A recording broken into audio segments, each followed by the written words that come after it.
Hey everybody, it's your girl Angie. Welcome back to Kiss My Cheeks TV. It is the final episode of Real Housewives of Atlanta. This is episode number 22. I think this is the most episodes they ever had. I can't recall. But A Star is Born. It's the finale. This is a good episode. I took a lot of notes. I don't want to talk too much, but I do want to say what I gotta say about this episode. It was a good one. It was a good one. Let's just jump right into it. Okay. The episode opens and I remember on Twitter, someone said, can you pay this cameraman to come out there and ask her these shady questions so she could drag Nene? I agree. Kenya comes out there. She's supposed to be launching her hair care. I agree with Nene later on in the episode. You should have been talking about your hair care. But this man is not asking her about what's going on at Sally's. They only want to know about Nene being a bully. She divorcing her husband every other week, and her wigs are a mess. Now, I will admit, Nene has in the past worn some wigs that should be set on fire. But this season, Nene's wigs have been looking pretty good. It's your best friend who wigs have been looking a mess. But I'm going to drag Cynthia a little bit later. Okay, Cynthia on the phone with Noelle. Move to LA, girl. Move to LA and don't come back to Atlanta. Be happy with your man. Be happy with your man. I hope you saved. Moving on. Mama Joyce is back. Mama Joyce is back and in full effect. Now, in this scene, she brings out the lunchbox. Mama Joyce ain't trusted a bitch since the first grade. In the first grade, somebody told her she was very pretty, but where's her lunchbox? She said, my mama give me money. I don't need no lunchbox. Look. And the little girl was like, well, can I hold the money? And somebody stole Mama Joyce's money when she was 6 years old, and she ain't trusted a bitch since. That let her know right then and there, people will take your money. You can't trust nobody. They coming for your money. Candy was like, I know she talking about Todd, but I ain't got time for it. Then she gonna tell Candy, forget that will, girl. You need to go ahead and get you a trust, because once you put your money in the trust, they can't get it. Is that true? I ain't no lawyer. I don't know nothing about it. I ain't got enough money to trust nobody with nothing. But a mess. I know, a mess. But that's not your place, Mama Joyce. I don't want this to sound harsh, and I'm going to read Mama Joyce and Candy and Autumn a little bit later on in the episode. But I just want this to sound factual, because it is what should be the circle of life. As a mother, you would hope that your child outlives you. Like, you should want to go before your child. You should not want to see the day that your child passes. It's just a circle of life. Parents come first, and the children, the grandchildren, the greats, all that in a perfect circle. Now, I know in this world people die too soon. I understand. And you prepare for that. But why, as the mother, are you so concerned with the preparation of your child's death, when if Candy is 70, 80 years old at her death, you should have, I don't want to say you should have been gone, but you probably are already deceased. So the only people that should be concerned about Candy's death is her husband, because if Candy leaves this world too soon, Todd will be left to raise two children. And do you think these two children don't deserve some money to be raised? And Riley and Kayla, I'm sure, will be taken care of. Like, I just don't understand why Mama Joyce is so concerned about Candy's money. Like, does Candy got some kind of terminal issue we don't know about, and Mama Joyce just want to make sure her funds for her last years are set? Because I'm sure you already set. So why do you care what Candy does with the rest of her money? It's irritating to watch on television, because Candy doesn't like anyone to talk about her mother. And I understand. I don't want you talking about my mama. But Candy allows her mother to say the most horrible things, and we just supposed to what, have respect. Moving on. Wendy is back. So Nene done called Wendy. I guess Wendy approved this phone call. And she talking to Wendy, but this ain't nothing but an opportunity for Nene to read Kenya down. And I laughed. I didn't agree with all of it. But anyway, Wendy asked Nene, did she see the blogs? She was like, yeah, I saw the blogs. And she said, because the first thing she said was hilarious to me. She said, you think she'd be out there talking about her $1 million hair care line, but instead, that hair care line ain't got no $1 million. I know, because she spent her time talking about the $1 million Nene. And I said, yes, she is, Nene. Yes, she is. That was hilarious to me. The $1 million Nene. I like that one. I like that one, Nene. So Wendy tells Nene, look, Nene, be the bigger person. Let Kenya go out here on these blogs and talk about you all she want to. You just let her talk. But no, Nene not going to do that, because I don't care what you say.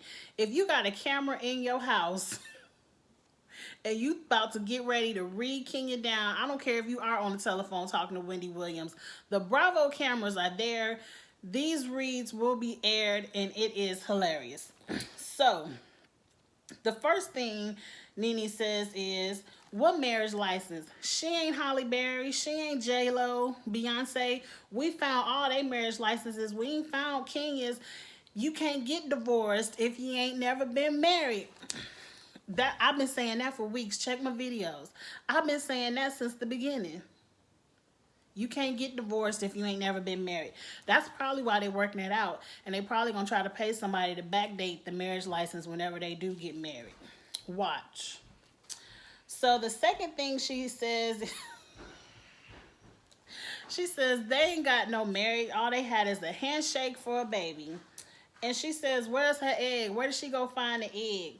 She said wherever she found or bought that egg out the country somewhere, she did all that to have a baby, have an egg out the country, whatever. And I said, I do recall in the blogs from a long time ago that Kenya did go down to the Bahamas to get IVF. And I'm like, is it something we don't know about IVF in the Bahamas? I know you got the coins to, you should have the coins to be able to afford the best IVF doctors in New York City. But she did fly all the way to the Bahamas. And then Nene was like, her baby don't even look like her. Her baby looks like her dad. That's not fair. And then she says, because Wendy was like, something about the baby. And Nene was like, I'm happy for her. I'm happy for her to be a mother. Whatever chicken, she done found an egg under whatever chicken. I'm happy for her to be a mother. I'm like, Nene hit under the belt. She did go too far, but it was hilarious. Only because it was Kenya. Like, I don't care. Hit under the belt for Kenya, because Kenya hits under the belt at other people all the time. So now we flash over to Todd. He's setting up for the baby shower. The only thing about this scene that I noticed is Candy calls Todd and was like, Mama Joy's not coming to the baby shower. She mad at you because you ain't speak. Todd was like, look, Candy, I had a long day. I've been working all day. I was hungry. I just wanted to eat my food. I ain't want no drama. And I understand it, because Mama Joyce would have been on some shit. If Todd would have went over there and speak, she would have said something out the way. Like, sometimes when you don't feel like dealing with somebody, you don't feel like dealing with somebody. And it could be, your mama is the key person that people don't feel like dealing with, because she stay on team too much. So I do understand the hello don't cost you nothing, but sometimes when it comes to your peace of mind, a hello can cost you everything. So moving on, we'll get into them even more. Because I got a lot more to say about Mama Joyce, Todd, and all that. Now, Nene comes over Portia's house with a baby gift. The first thing I noticed is When Portia opened that door and said, PJ, here's Nene, PJ hollered. Like, PJ screamed like it was the boogeyman at her door. It was hilarious. It was hilarious. And she did not stop crying until Nene was like, I got you a gift. And that was like a few minutes later. It wasn't like instantly. Is this some kind of, babies, they say babies and dogs will tell you about people they don't really like, people they don't fool with. You should have listened to your baby, Portia, because you're getting ready to do something that's unnecessary. The level of beef that Nene and Kenya has, you need to stay out of it. The little bit of thing that she did talking about Shamia and her water broke and you got the receipts that Shamia never called Kenya. Light stuff. It ain't worth getting an alliance with Nene. You can be cool with Nene, but you should have stayed neutral when it came to Kenya. Because it's no point next season for, I can already tell, you and Kenya about to go all the way back. It's not going to be worth it. It's not going to be worth your stress. You got Dennis to worry about. Worry about your man. Don't come around worrying about Kenya. But I understand why you did it. Because next season, y'all going to need a ratings boost. And you got to give. And you don't want to put your personal business on the TV. So you might as well fight with Kenya, with Nene. Whatever. But they're now an alliance. Kenya put some receipts out there on Twitter. Something about showing that Shamia really did text. She didn't call you. She texted you about, I guess, I don't want to talk about it, it's nasty, but it's a part of childbirth, some pre-discharge. It wasn't a water break. I don't care, but because to me, all of you, I agree, all of you ladies were pregnant at the same time. All of you were sharing information at the same time. You were in a neutral place with Kenya, so Shamia was in a neutral place with Kenya. Move on from that, Portia. Okay, it's time for the event. The first thing I wrote down is, at this event, Candy, this is your baby shower. Why is everyone dressed 10 times better than you? Candy had on a nice little green dress with a high slit. The color wasn't flattering and the cut of the dress wasn't flattering. The dress looked about a size too small. And the color just, that green wasn't your color. But let's go through the looks real quick. Eva, that blush pink is your color. I love the long sequin shirt with a nice business attire up front. But where was your leaking pads? And why was the newborn baby there? Moving on. Cynthia looked amazing in her pinstripe sequence suit, but I'm going to read her wig later. Portia, she got a yes ma'am for that silver dress and the black fox. I love her matching sequence jogging shoes. Those were cute. Nene had on a beaded jogger. That was a nice outfit with some nice heels. Kenya came underdressed in a red tracksuit. Marlo was snatched. I love Marlo's dress. She was on Team Too Much. Very sheer, beaded. But the bra she had on didn't go with it. It just made, the bra she had on made it look like a swimsuit cover-up instead of a fashion dress. Tanya wins Best Dressed again. I love her purple sequins dress with the shoulder pads and the asymmetrical front. Tanya dresses them down all the time. It's always between Tanya and Marlo. They had to vote on the baby name. They were voting for Blaze or Banks. I don't know. Blaze, the baby's name is Blaze, but as I went through the episode, I started to like Banks. It reminds me of Tyra Banks. I don't know. But moving on, the baby named Blaze, so it don't matter. But everybody got to vote. Now, back to Candy and Mama Joyce. Candy is at the baby shower. She's upset because her mom did not show up to the baby shower because Todd did not say hello to her.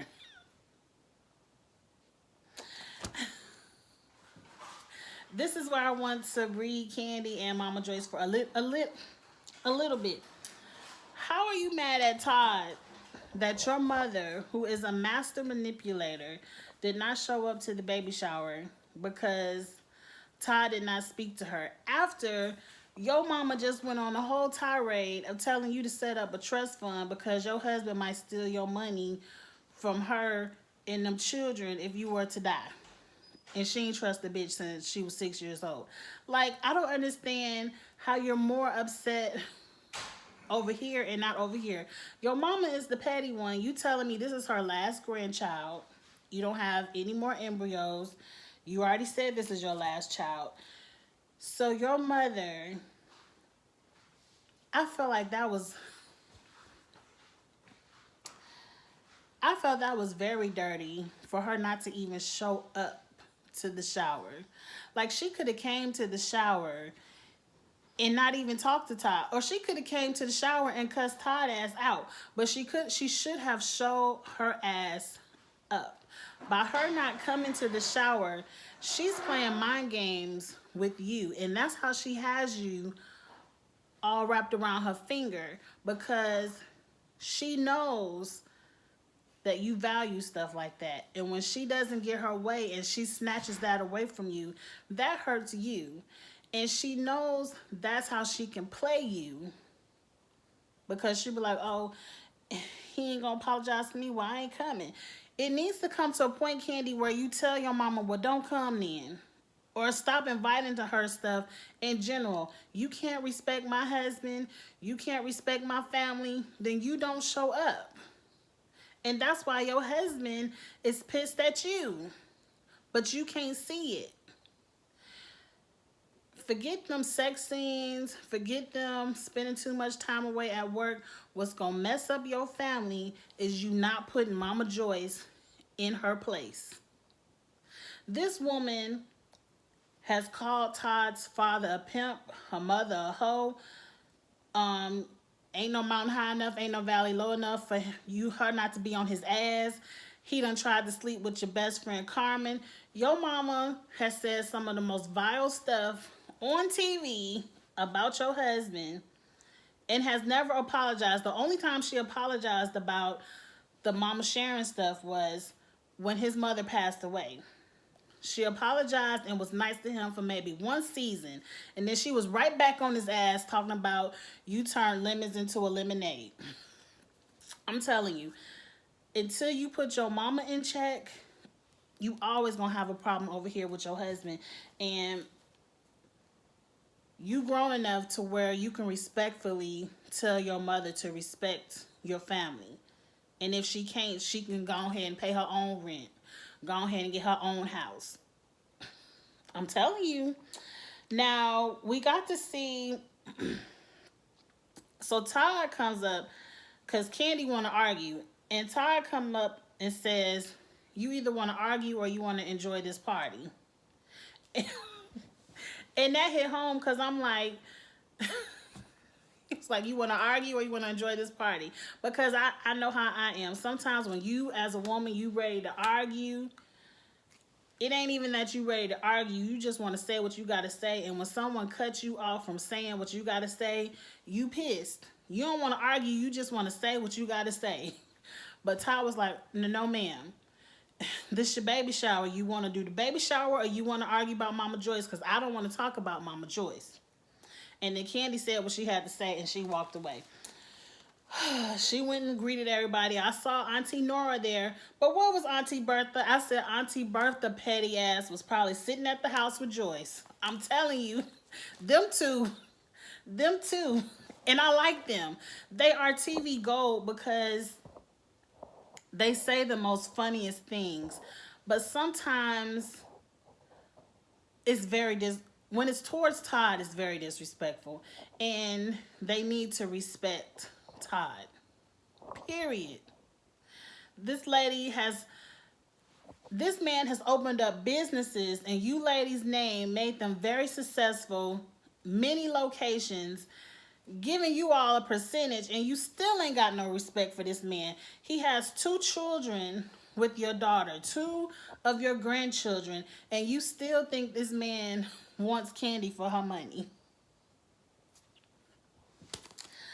Moving on from Mama Joyce. Moving on. I'm going to skip some notes.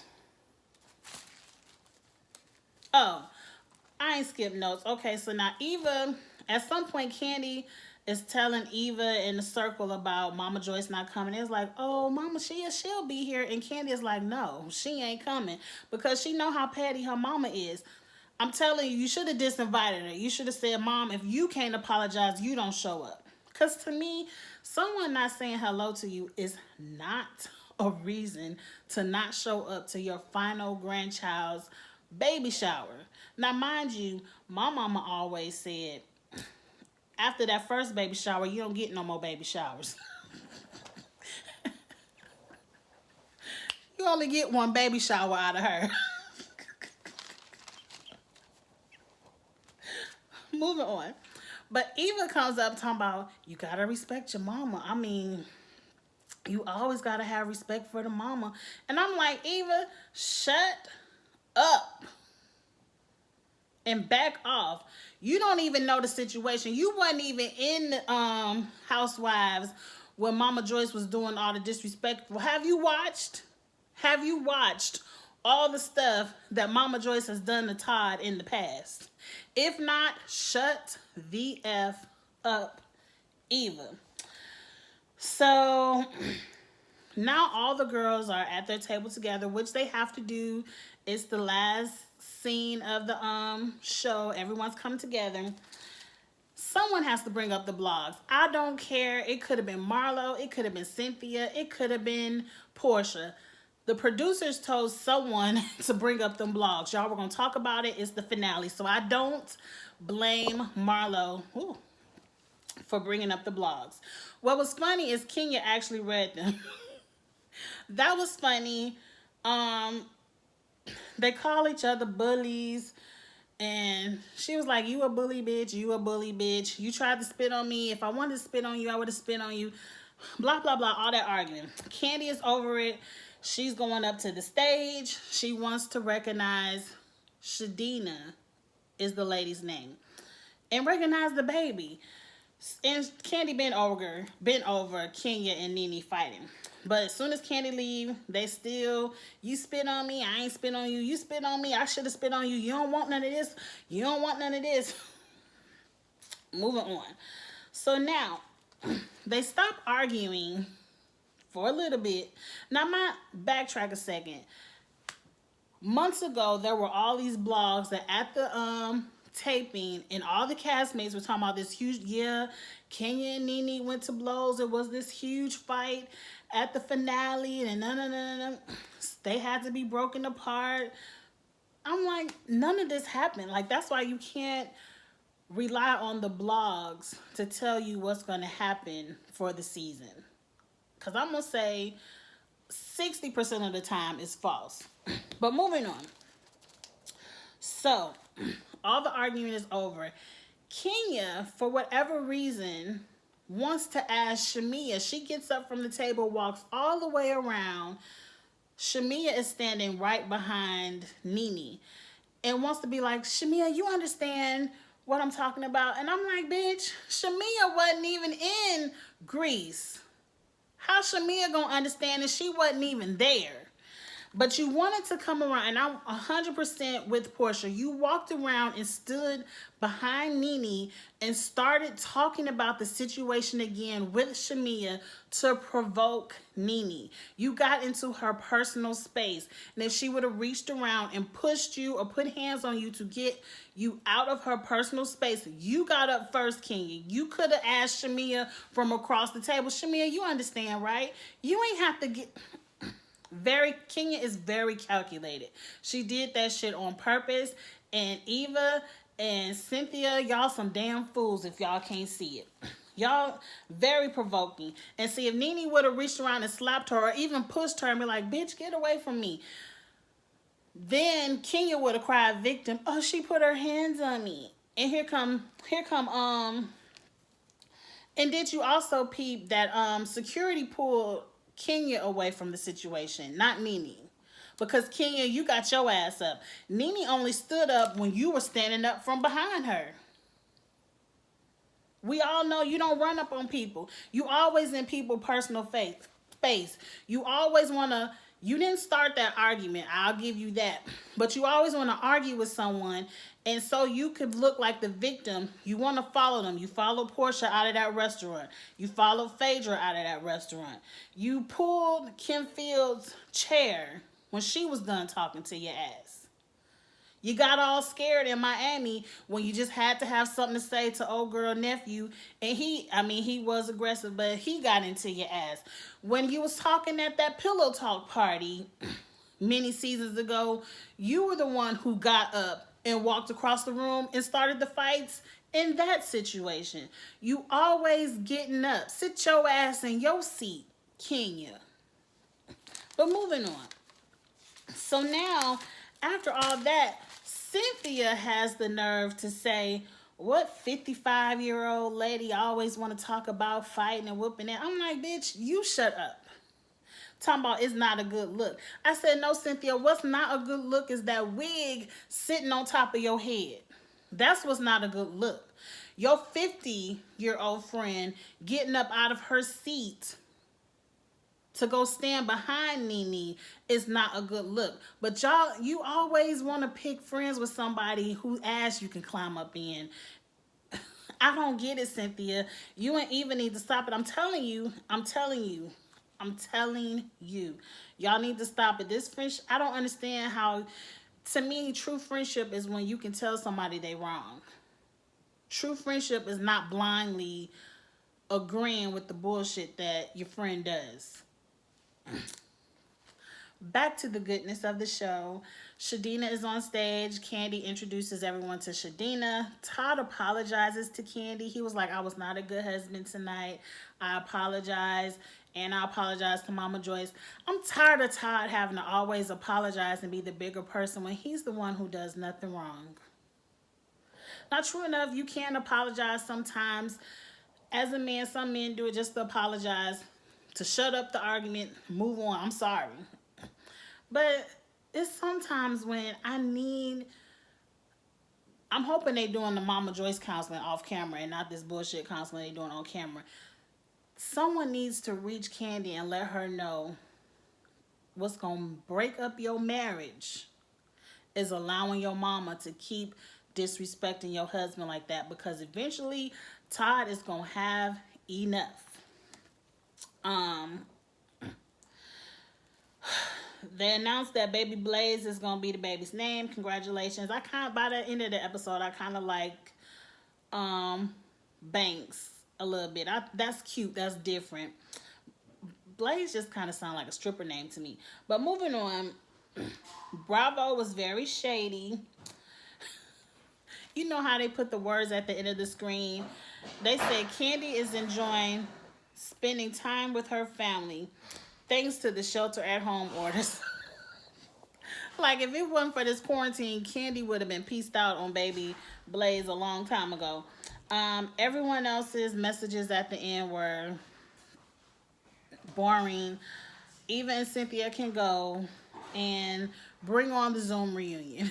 Because that's it. I hope I'm saying it again, a one-part reunion. These ladies have already did all their shade and arguing all over Twitter, so I don't really know what else they can say at this reunion, but bring out a whole bunch of receipts, whatever. And I just want to see it. Let's get it over with and bring on Potomac. I'm ready for my Potomac girls. Let's get into them. All right, that's everything. Go ahead and hit subscribe. I will be doing the Housewives of Potomac, so go ahead and subscribe and get ready for those. They should be coming up. What is May 1st?